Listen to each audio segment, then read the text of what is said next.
আমার মনে একটা প্রশ্ন ছিল। সারা পৃথিবীতেই তো এখন খুব দুঃসময় চলছে, আর আমাদের চারিদিকের মানুষের মধ্যে বিভিন্ন অনাস্থার আর অসহিষ্ণুতার বাড়াবাড়ি। এসব দেখে ভবিষ্যতের জন্য খুব মন চিন্তায় ভরে ওঠে। এর প্রতিকার কিভাবে ডাকবো? মানে সত্যিই কি এর শেষ হবে কখনো? কিভাবে সম্ভব? এই যে প্রতিহিংসা বলছো, অমান্যতা বলছো, বা এই যে পরস্পরের প্রতি একটা বিদ্বেষ, এটা আসছে কোথা থেকে? কোথাও তো একটা উৎপত্তি হচ্ছে। আগে তো আমরা বলি ছিল না, ছিল, আগেও ছিল, এতটা প্রকট ছিল না, প্রকাশ করার কোনো রাস্তা ছিল না, নিন্দের ভয় ছিল যে আমি এরকম আচরণ করলে আমার একটা নিন্দে হতে পারে।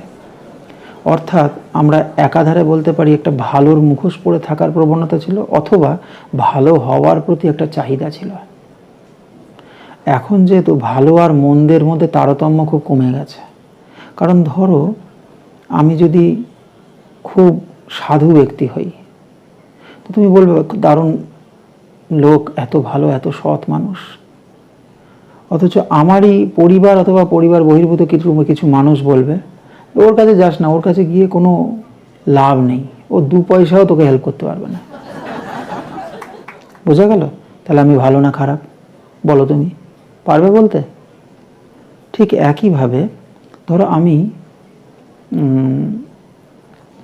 খুব প্রচুর টাকা আছে আমার, এবং প্রত্যেকে জানে যে এর কাছে গেলে 2 পয়সা ধার পাওয়া যেতে পারে, আমি বিলিয়ে দিই পয়সা, আমি একে তাকে ধার দিই, কারোর প্রয়োজনেও করি, সাহায্য করি, কারোর মেয়ের বিয়েতে, কারোর বিভিন্ন সমস্যায়, তা কারোর চাকরি বাকরি পাইয়ে দিই বিভিন্ন সমস্যায়।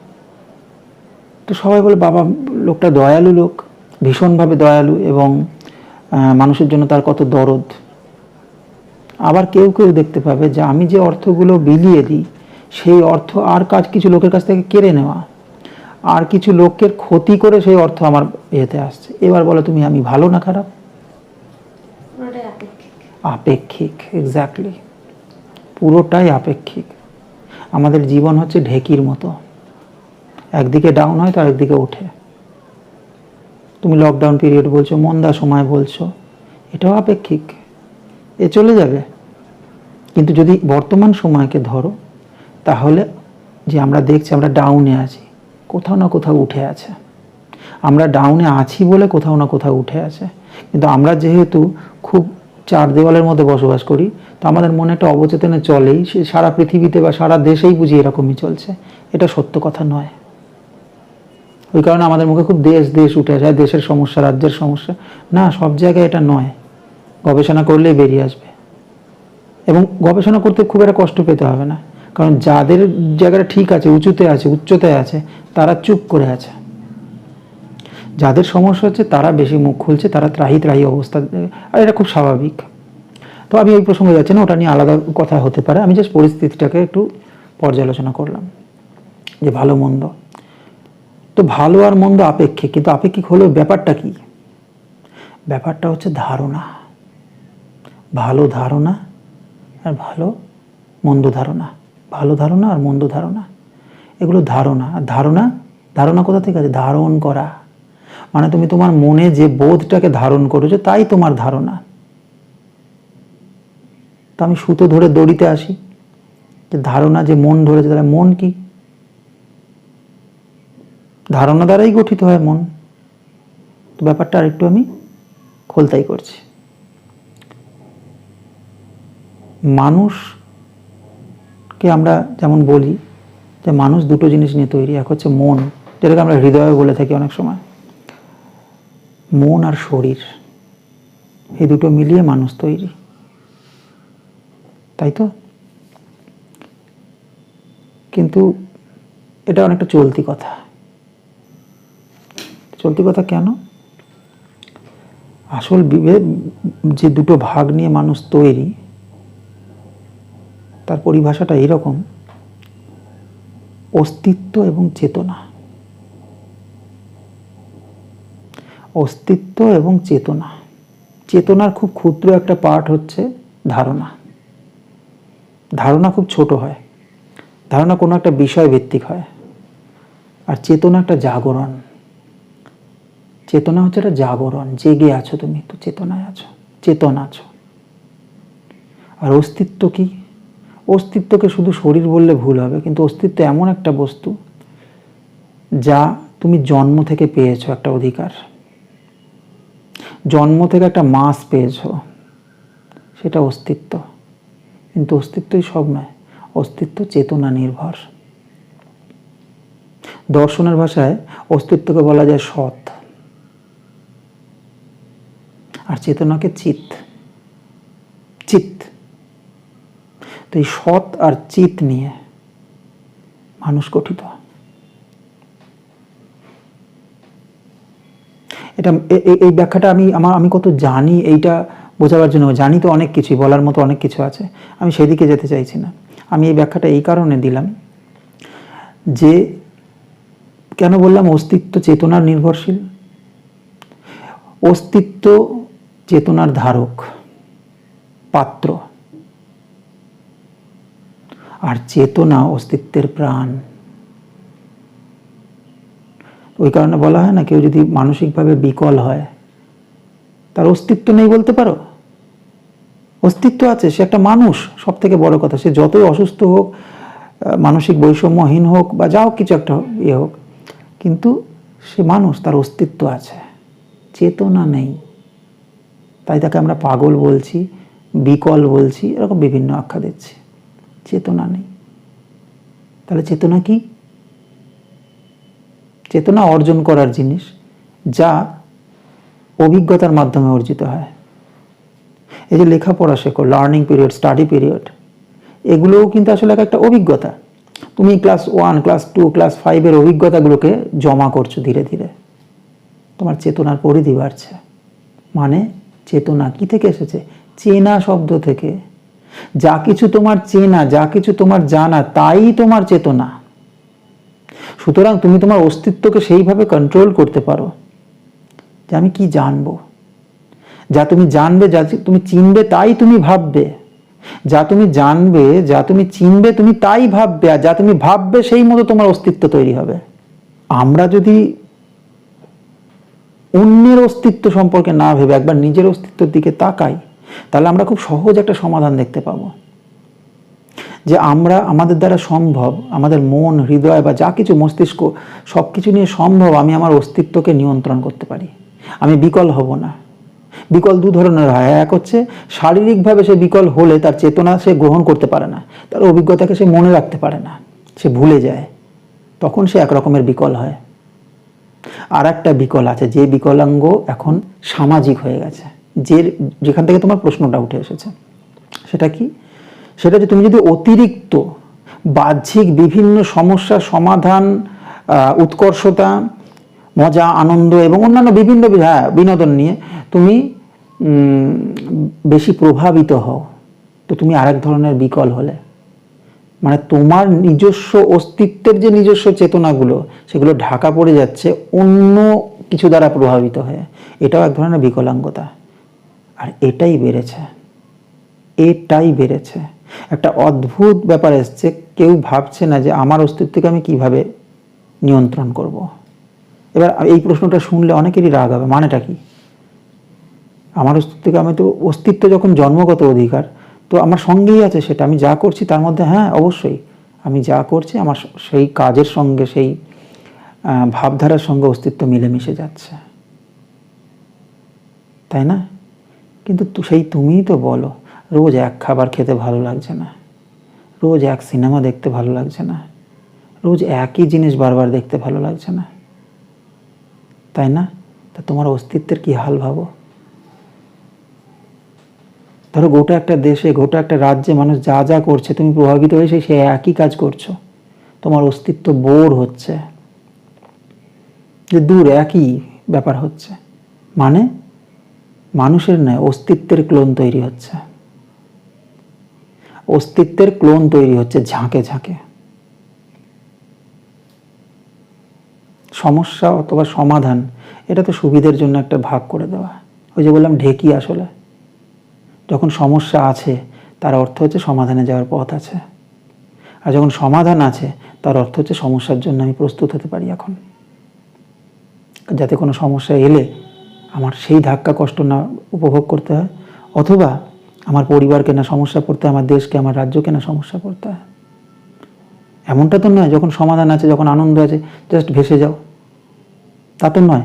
সমস্ত কিছুর একটা রেসপন্সিবিলিটি আছে, একটা দায়িত্ব আছে। আর আমরা দায়িত্ব ভুলি তখন যখন আমরা প্রভাবিত হই। আর প্রত্যেকে যদি নিজের ইন্ডিভিজুয়ালি নিজের অস্তিত্বের প্রতি দায়িত্ব অনুভব করে, কি দায়িত্ব সেটা একটু পরে আসছি, আগে বলি চেতনাটা কিভাবে তৈরি হচ্ছে, তারপরে আমি ওটা বলছি কি দায়িত্ব। ধরো আমি একটা সত্য ঘটনা, সত্য আমার দেখা, আমি যেটা সাক্ষী, এরকম একটা ঘটনা দিয়ে শুরু করি। হঠাৎ মনে পড়ে গেল, আমি আমাদের ওই গ্রামের বাড়িতে ছিলাম অনেক আগে। সেখানে গণেশ কাকু বলে একজন ছিলেন, আর তার বেড়ার ছোট্ট ঘর ছিল। সেই ঘরে একটা গোখরো সাপ বাস করতো ওদেরই সাথে। মাঝে মধ্যেই চালের ওপর দিয়ে তার চলে যাওয়া সবাই দেখতো। তো ওরা থাকতে থাকতে অভ্যস্ত হয়ে গেছিল। এবং আমাদের হিন্দু শাস্ত্রে যেমন আছে যে আমরা সাপ, কীটপতঙ্গ, পাখি এবং বিভিন্ন জিনিসকে আমরা দেবতার জ্ঞানে পুজো করি, তো ওরা এইভাবে পুজো করতো, দেবতা জ্ঞানে মানতো এবং ওদের বিশ্বাস ছিল কখনো কামড়াবে না। প্রসঙ্গত উল্লেখ রাখি, খুবই দুঃখের খবর যে সেই গণেশ কাকুর ছেলে, আমি অনেক পরে খবর পেয়েছিলাম, তার ছেলেকে নাকি সাপে কেটেছে। সেই সাপেই কেটেছে তা নয়, অন্য সাপে কেটেই তার মৃত্যু হয়েছে। একমাত্র ছেলে ছিল সে। যাই হোক, সেটা খুবই দুঃখের ঘটনা। তো কি হয়েছে, ওই গণেশ কাকুর ঘরের পাশে একটা কুল গাছ ছিল। হঠাৎ একদিন আমরা ওই ক্ষেতের ধারে, ঘরের পেছনে মাঠ ছিল, ক্ষেতের মাঠ, হ্যাঁ, চাষ হতো না, ওখানটা আমরা খেলাধুলো করতাম। হঠাৎ করে খেলাধুলো করতে করতে এই কুল গাছটার দিকে নজর যায়, তার ঘরের পাশেই ছিল। দেখি কুল গাছের একটা ডালের ওপরে একটা সাপ শুয়ে আছে, কেমন, আর একদম লম্বা হয়ে বিশ্রাম করছিল।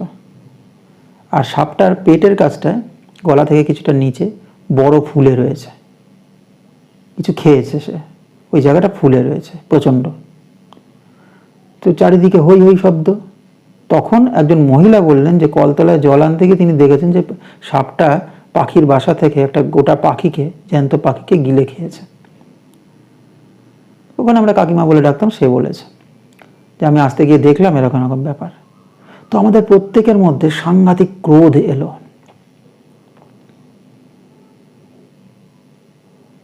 পাখিটাকে খেয়ে ফেললো সাপটা। তো আমরা কি করলাম, ডালের ওপর এসে বাঁশ দিয়ে বাড়ি মারতে থাকলাম। ওই গাছের ডালটা একটু উপরে ছিল, তো আমরা গাছটার মধ্যে বাড়ি মারছি, তো সেই ঝাঁকুনিতে সাপটা একটা সময় নিচে পড়ে যায় মাটিতে। তো আমরা সবাই মিলে, আমিও ইনভলভ ছিলাম সেই নারকীয় কাজের সঙ্গে। অনেকটাই বয়স ছোট, তখন সেই চেতনা জাগেনি যে বুঝবো, কিন্তু মনে আছে আমার ঘটনাটা। তো আমরা সবাই মিলে লাঠি দিয়ে পিটিয়ে সাপটাকে মারলাম এবং ক্ষেতের ধারে নিয়ে গিয়ে আগুন জ্বালিয়ে পুড়িয়ে দিলাম। কি থেকে এলো এই চেতনা, এই হিংসা কোথা থেকে এলো? এই হিংসা এসেছে অজ্ঞতা থেকে, যতটুকু জানি তার উপরে নির্ভর করা থেকে। এই হিংসা, এই জেহাদ এসেছে যতটুকু জানি তার বেশি জানার অনাগ্রহ থেকে। আমরা ভাবতেও বসিনি তখন যে সাপটা পাখিটাকে খেয়েছে, পাখিটার প্রতি কোনো আক্রোশ বসে নয়, তার খিদে মেটাবার আর কোনো রাস্তা নেই।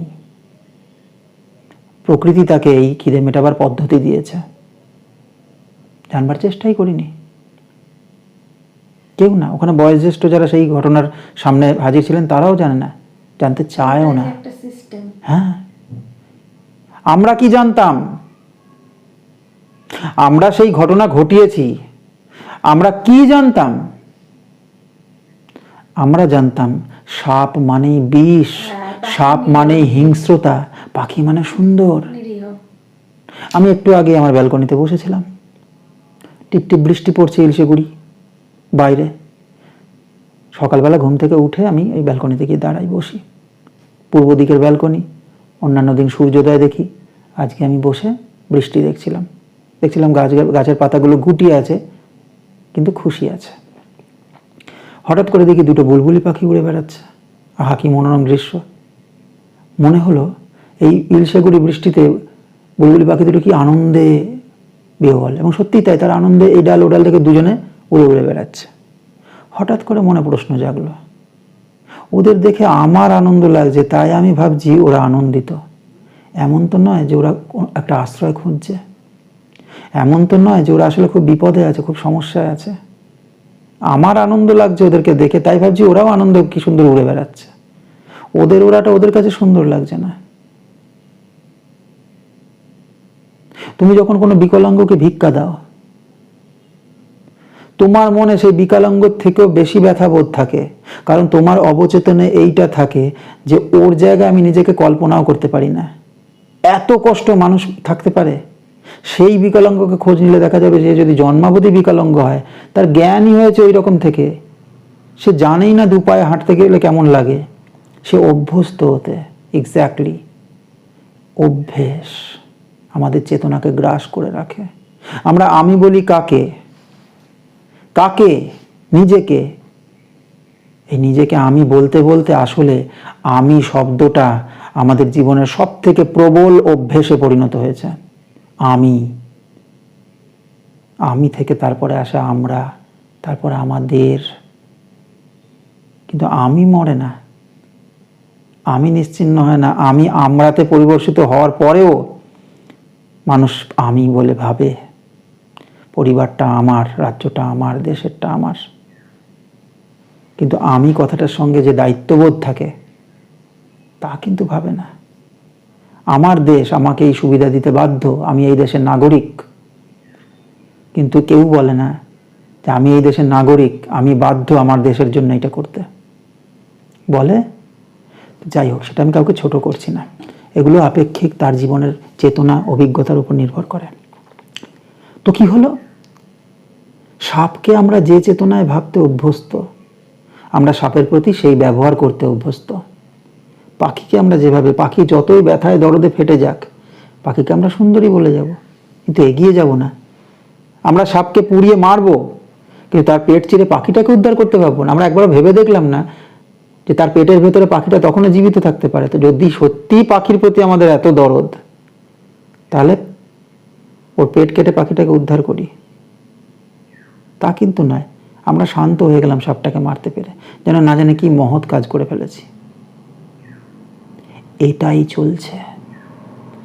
চারিদিকে প্রতিহিংসা বলছো না, প্রতিহিংসার ইস্যুগুলো খেয়াল করো। যা নিয়ে প্রতিবাদ হচ্ছে তা হিংসাকেই জাগায়, তা বিষকে চেনায়, সাপকে চেনায়। কিন্তু কেউ বলবে না এই সাপের এই খিদে মেটানো স্বাভাবিক, ঠিক যেভাবে তুমি তোমার আত্মরক্ষা করতে পারো। তো এই পরিস্থিতিতে তোমাকে আত্মরক্ষা করতে হবে, আঘাত নয়। আত্মরক্ষার পদ্ধতি আঘাত হতে পারে না, কারণ যাকে তুমি আঘাত করবে সেও আত্মরক্ষা হেতু তোমাকে আঘাত করবে। তো এই চর্চা চলতে থাকবে। তুমি যদি সত্যি নিজেকে বাঁচাতে চাও, নিজের পরিবারকে বাঁচাতে চাও, নিজের দেশ রাজ্যকে বাঁচাতে চাও, তাহলে অন্যকে আঘাত করা থেকে প্রতিহত করো। এমন কিছু করো অন্য যেন ভাবতে বসে গালে হাত দিয়ে যে সত্যি এসব করা উচিত না, প্রতিহিংসা অত্যন্ত খারাপ জিনিস। তার থেকে মিলেমিশে চলো, হাত মেলাই।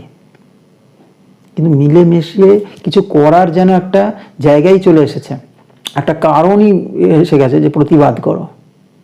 পৃথিবীতে কোনো সমস্যা প্রতিবাদে মেটেনি। কারণ প্রতিবাদের চর্চাটার ব্যাখ্যা করলে বোঝা যাবে যে প্রতিবাদ হচ্ছে কোনো একটা সেক্টরকে, কোনো একটা পার্সনকে, অথবা কোনো একটা ব্যবস্থাকে, সিস্টেমকে এইটা করতে বাধ্য করানো, তাই না? আর জীবন যদি সত্যি ঢেকির মতো হয়, তাহলে যে বিচারটা তুমি, ন্যায় বিচারটা পেলে, তার জন্য কোথাও না কোথাও কারোর প্রতি অন্যায় হলো, তাই না? একমাত্র মানুষ পারে এই ঢেকিকে সমানভাবে একটা জায়গায় স্কেলে রাখতে, কোনো দিকে ডাউন হবে না। তার জন্য ঢেকির দু প্রান্তের মানুষকে এটা বুঝতে হবে, প্রতিহিংসা, প্রতিবাদ বা এই ধরনের কার্য সঠিক নয়। যদি সমাধান করতেই হয় তাহলে মিলেমিশে সমাধান হবে। যাদের বিরুদ্ধে যাচ্ছি তাদেরও হেল্প দরকার, তাদেরও সহযোগিতা দরকার এই সমস্যা থেকে পার পাওয়ার জন্য, তাই না? নইলে এই লড়াই কোনোদিন থাকবে না, আর সমাধানও কোনোদিন হবে না। আমাদের দেশের অনেক বড় বড় সমস্যা রয়েছে, যে স্বাধীনতার আগে থেকে চলে আসছে, আজও মেটেনি। কারণ লড়াই কোনো সমাধান হতে পারে না। লড়াই তোমাকে ওই সাপ পুড়িয়ে মারার একটা সান্ত্বনা দিতে পারে, একটা বীরত্ব বোধ দিতে পারে, আমিও যে সাজা দিতে পারি তার একটা তৃপ্তি দিতে পারে, এর বেশি কিছু নয়। সমস্যাকে সমস্যাই রয়েছে, আবার দুদিন বাদে তোমার লড়াইয়ের প্রয়োজন দেখা দেয়, কত লড়বে? তুমি বুঝতেই পারছো না, তোমরা কেউ বুঝতে পারছো না যে লড়াই করতে করতে জীবনটা ব্যতিব্যস্ত হয়ে বয়ে যাচ্ছে। কত কি করার ছিল, কত কি দেখার ছিল, কত আয়োজন সারা পৃথিবী জুড়ে, সারা দেশ জুড়ে, দেখাই হলো না, জানাই হলো না, শুধু লড়াই করে গেলাম, শুধু লড়াই করে গেলাম। চেতনা নদী, চেতনা নদীর মতো নিম্নমুখী, নিচে বয়ে যায়। তোমার যা কিছু জানা তা নিচের দিকে, নিচের খাতে বইতে থাকে, গ্র্যাভিটিকে অনুসরণ করে, তাই না? কিন্তু আমরা স্বামী বিবেকানন্দ বলো, শ্রী রামকৃষ্ণ পরমহংসদেব বলো, রবীন্দ্রনাথ ঠাকুর বলো, রাজা রামমোহন বলো, বিদ্যাসাগর বলো, এসব মনীষীদের পেয়েছি, তারা এই সমাজে কখনো বিদ্বেষ ছড়ায়নি, প্রতিহিংসা ছড়ায়নি, তারা স্রোতের বিপক্ষে গেছে, তারা নিম্নমুখী হয়নি। স্রোত নিম্নমুখী, কিন্তু সেই স্রোতের বিপক্ষে গিয়ে তারা ঊর্ধ্বমুখী হয়েছিল, সমাজকে ঊর্ধ্ব চেতনা জাগাতে চেয়েছিল। স্রোতে ভাসেনি তারা, স্রোত যেদিকে যাচ্ছে সেখানে যে কেউ পারে, তাই না? তাহলে নদী কেন বললাম? আর যদি নদী হয়েই থাকে তাহলে কি করা উচিত? নদী সাগরে গিয়ে মিশে যায়, তারপর নদীর আর নদী পরিচয় থাকে না, তাই না? নদীর সত্তা কি? জল। নদী নোনা হয়ে যায় সাগরে গিয়ে, নুনে নুনে বিলীন হয়ে যায়, কেউ নদীকে আর নদী বলে চেনে না, তাই না? নদী কোথা থেকে এলো? গোমুখ থেকে এলো, শৃঙ্গ থেকে এলো, সর্বোচ্চ শৃঙ্গ থেকে এলো, সেখানে সে বরফ হয়ে জমাট বেঁধে শক্ত হয়েছিল। পৃথিবীতে জলের প্রয়োজন দেখা দিয়েছে, সেই প্রয়োজনে নদী নদী হলো। যখন সে নদী হলো তখন তার সাগর লোভ হলো, সেটা আরো নিচে নামতে লাগলো, তারপর আর নদী নদী রইল না। আমাদের অস্তিত্ব সেই রকম। আমরা যদি, তুমি প্রশ্ন করেছো সমাধানের লক্ষ্যে, না, সমাধান বলতে আমি উপমা দিয়ে বলছি, আমাদের চেতনা যদি সত্যি নদী হয় তাহলে সেই চেতনাকে স্রোতের বিপক্ষে আবার পাহাড়মুখী করতে হবে। সাগরে বয়ে না গিয়ে পাহাড়ের চূড়ায় উঠতে হবে তাকে। বয়ে কি আসবে যাবে, আসবে যাবে, কিন্তু সাগরে মিশবে না। আমাদের চেতনাকে অস্তিত্বমুখী হতে হবে। আমার চেতনা আমার অস্তিত্বমুখী হবে। আমার সমগ্র চেতনা শুধুমাত্র আমার অস্তিত্বের উন্নয়নের জন্য হবে, সমাজ সংস্কারক হিসেবে নয়। যখন প্রত্যেকের চেতনা প্রত্যেকের অস্তিত্বকে আরো মজবুত করবে, সমাজ আপনা আপনি সুন্দর হয়ে যাবে। অনেক গভীর একটু কঠিন কথা হলো, হয়তো সকলে বুঝবে না, কিন্তু সকলেই বুঝবে যদি একটু ঠান্ডা মাথায় ভাবে। অস্তিত্ব একটাই হয়, তোমার অস্তিত্ব একটাই, কিন্তু চেতনা অনেক অনেক নদীমুখ, যেদিকে ঢাল পাচ্ছে সেদিকে চলে যাচ্ছে। উৎস একটাই, এটা বুঝতে হবে। যদি অস্তিত্বের কাছে মানুষ নিজের চেতনাকে ফেরাতে পারে, তখনই মানুষ আবিষ্কার করবে এটা নিজের মধ্যে থেকেই, যে আসলে আমার এই একটা শরীর কে মানুষ বলা যায় না। বোঝা গেল? সমস্ত মানুষ মিলে, কারণ আমরা একই প্রজন্মে জন্মগ্রহণ করেছি, একসাথে আছি এই পৃথিবীর ভূমিতে। এর থেকে বড় সুখবর এই পৃথিবীতে এই মুহূর্তে আর কিছু হতে পারে না। আমরা সেটা নষ্ট করতে পারি না, আমরা সেটা উদযাপন করতে পারি চেতনা দ্বারা, চিত দ্বারা। আর চিতকে সতের প্রতি নিতে হবে। আমার সমগ্র চেতনা অন্যের অস্তিত্বকে বিনষ্ট অথবা উৎকৃষ্ট করার জন্য হয়নি। আমার চেতনা আমার সত্তাকে উজ্জীবিত করার জন্য হয়েছে, জেগে থাকার জন্য হয়েছে, জাগিয়ে রাখার জন্য হয়েছে। সেই জাগিয়ে রাখা অন্যের ভুল ধরা নয়, সেই জাগিয়ে রাখা নিজেকে দৃষ্টান্ত তৈরি করা। নিজেকে নিজের মধ্যে দৃষ্টান্ত তৈরি করা, নিজের কাজ সব থেকে বেশি মন দিয়ে করা, কোনো রকম এক্সপেকটেশন ছাড়া, চাহিদা ছাড়া। কারণ তুমি পেয়ে গেছো যা তোমার সব থেকে বড় পুরস্কার, জন্মগতভাবে তোমার অস্তিত্ব। সাজাও না, কত সাজাবে, অনেক জায়গা, অঢেল জায়গা। তুমি তোমার চেতনা দিয়ে সাজাও, সব আয়োজন আছে তোমার জন্য, সব আয়োজন আছে। তুমি একা আছো কেন্দ্রে, তুমি একা আছো কেন্দ্রে। এই পৃথিবীর সমস্ত মানুষ, সমস্ত প্রাণী, গাছ, উদ্ভিদ, পাহাড়, পর্বত, নদী, নালা সব তোমার জন্য আয়োজন, সব। তুমি নিজেকে নষ্ট করো না প্লিজ, নিজের অস্তিত্বকে নষ্ট হতে দিও না। যা কিছু জাগতিক সিস্টেম, তা এই সমাজের কি প্রয়োজন? তোমার অস্তিত্বকে একটা আশ্রয় দেওয়ার জন্য। তার মানে তোমার অস্তিত্বের জন্য সবকিছু এই আয়োজন। তো এর থেকে যদি বেরিয়ে আসতে চায় মানুষ, নিজের অস্তিত্ব, প্রত্যেকটা মানুষের একটা করে স্পেশালিটি আছে যা অন্য এত মানুষরা পারে না, সে পারে। সেই খোঁজকেই সাধনা বলা হয়েছে। সেই খোঁজে কত কত যুগ পুরুষ, যুগ নারীরা সাধনায় মত্ত হয়ে তাদের নাম ঠিকানা কেউ জানেই না, আর তাতে কিছু আসেও যায় না তাদের, তারা তাদের কাজ করে চলে গেছে। আর সেও তোমারই জন্যে।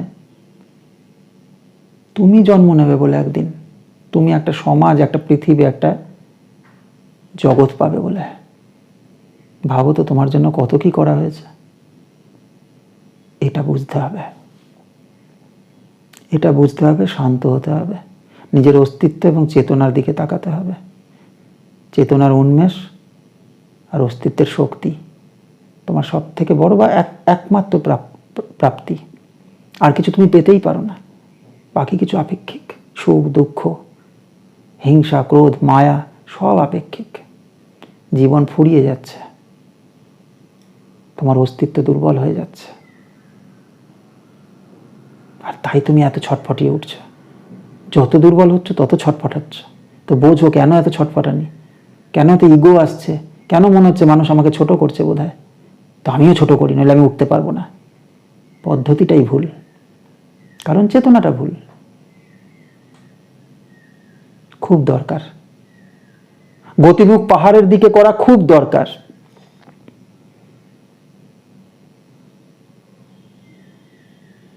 বরফ জলের উৎস, এটা ভুললে চলবে না। তো বরফের মতো শীতল হও, জলের আর এক নাম জীবন, তুমি জীবনকে পাবে। এটা দরকার, ভীষণ দরকার। তো প্রতিহিংসা আসে আমাদের খুব ক্ষুদ্র ক্ষুদ্র কিছু প্রয়োজন থেকে। আমাদের যখন চেতনার উন্মেষ ঘটে না, আমাদের তখন এই ক্ষুদ্র প্রয়োজনগুলোই সব থেকে বড় কিছু হয়ে ওঠে। হয়তো ঈশ্বরের থেকেও কখনো কখনো বড়। তখন ঈশ্বর চিন্তাও মাথায় থাকে না। ঈশ্বর কে? একটা শক্তির কেন্দ্র, যার শেষ নেই, যা অনন্ত। আমরা তার খোঁজই ভুলে যাই ওই ছোট ছোট প্রয়োজনের জন্য। জামা কাপড়, টেলিফোন, টাকা পয়সা, সাজগোজ, খাবার দাবার, বিভিন্ন রকম। তা আছে, তা থাকবে। আমরা ভাগাভাগিতে ব্যস্ত হয়ে পড়ি।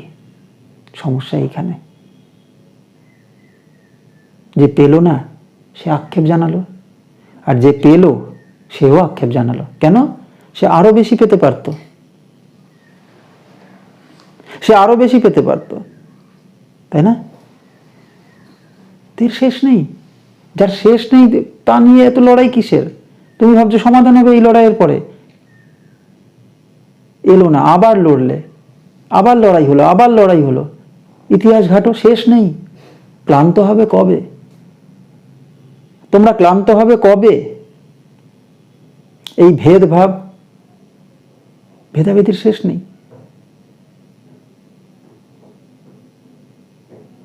এই ভেদভাব, এই ক্ষুদ্র প্রয়োজনের জন্য অবলীলায় কাউকে ছোট করা, এইসবে ক্লান্ত হবে কবে?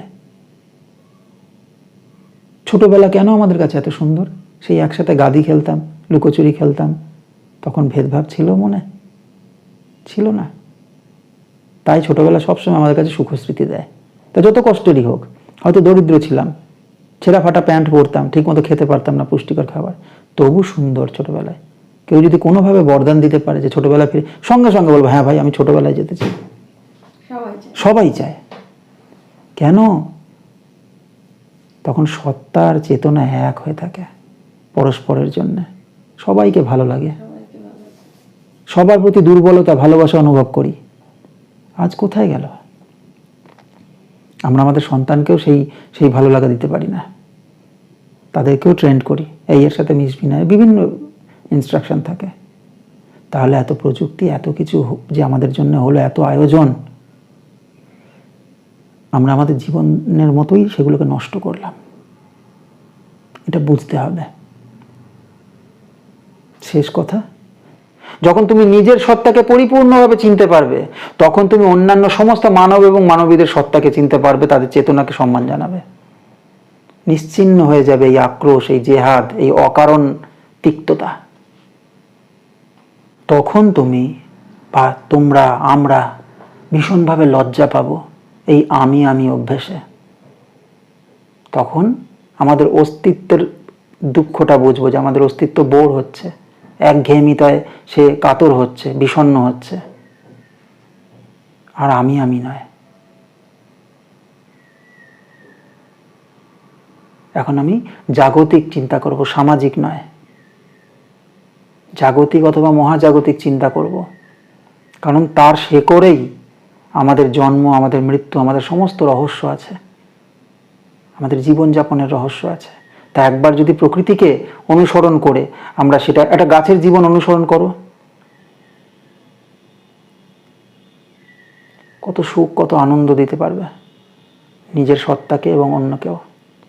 তো সব কিছু আছে আয়োজন, সব কিছু শেখার জানার আয়োজন আছে, তাহলে কিসের এত অস্থিরতা?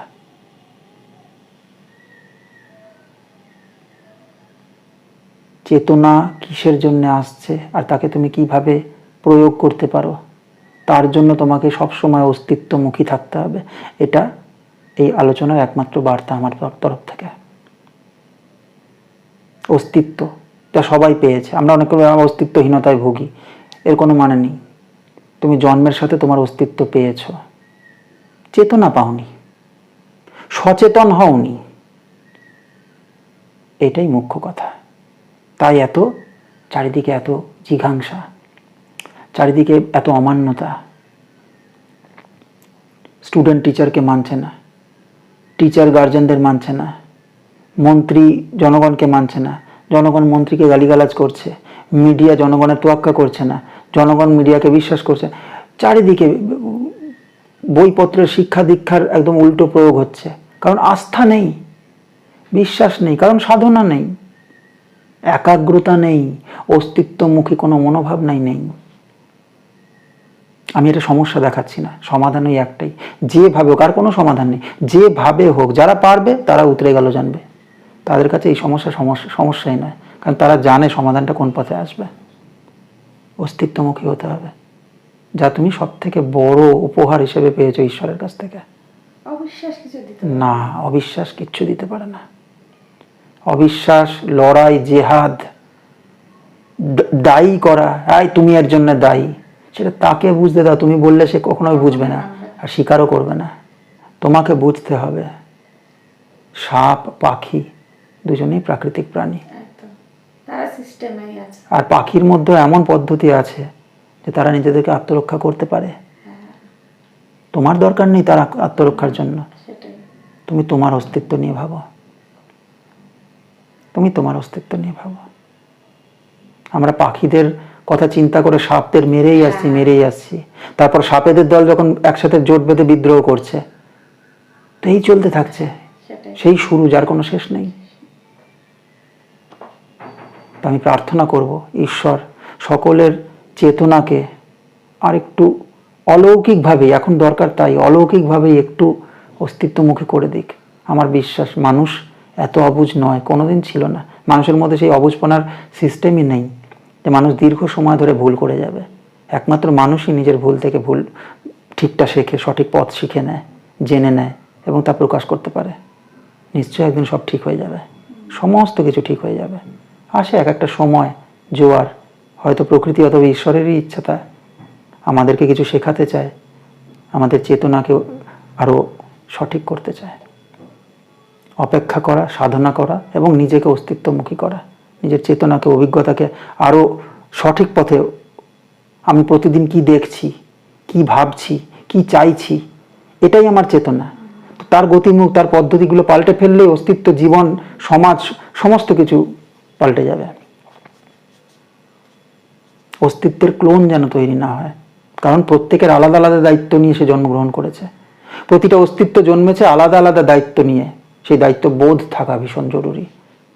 হয়ে যাবে, সব ঠিক হয়ে যাবে একদিন, সমস্ত কিছু ঠিক হয়ে যাবে একদিন। আমরা এই সময়টাকে একটা দারুণ অভিজ্ঞতা হিসেবে মনে করব, একসাথে সবাই মিলে হাসবো, সবাই মিলে সুখী জীবনের দারুণ দারুণ সব দৃষ্টান্ত তৈরি করব। নতুন এক সমাজ, নতুন এক পৃথিবী তৈরি হবে, যেখানে আমরা মনে মনে প্রতিজ্ঞাবদ্ধ থাকবো যে এইরকম দুঃসময় আর আসবে না, আর যেন না আসে। কথার শেষে আমারই লেখা একটা গান মনে পড়ে গেল, তো সেই গানটা দিয়ে আজকের কথা শেষ করি। আর যদি আরও, কারণ কোনো কথাই তো শেষ কথা নয়, আরও অনেক বাকি থেকে যায়, সেসব নিয়ে আরেকদিন বসবো, হয়তো সঙ্গে আরও অনেকে থাকবে, হয়তো বা একাই। মন ভাঙা পার নদী জানে, তোমার অঙ্গীকার। মাটি পথ জানে, বাধা ক্ষয় জানে, ছায়া গাছ জানে, নেই অন্ধকার। মন ভাঙা পার নদী জানে, তোমার অঙ্গীকার। ত্বকে জলের আঁকিবুকি, চোখে আগুন জ্বলছে সেই। ত্বকে জলের আঁকিবুকি, চোখে আগুন জ্বলছে সেই। সে প্রদীপের শিখা কাজল, সেই বদ্বীপের মান্দা সেই। আছে সরল ভালোবাসা, আছে সুদূর রং তামাশা। আছে সরল ভালোবাসা, আছে সুদূর রং তামাশা। তুমি যেন এই জীবন, মিশে মিলে সব সাকার। মন ভাঙা পার, মন ভাঙা পার নদী জানে, তোমার অঙ্গীকার। মাটি পথ জানে, বাধা ক্ষয় জানে, ছায়া গাছ জানে, নেই অন্ধকার। মন ভাঙা পার, ও মন ভাঙা পার, আহা মন ভাঙা পার, মন ভাঙা পার, মন ভাঙা পার।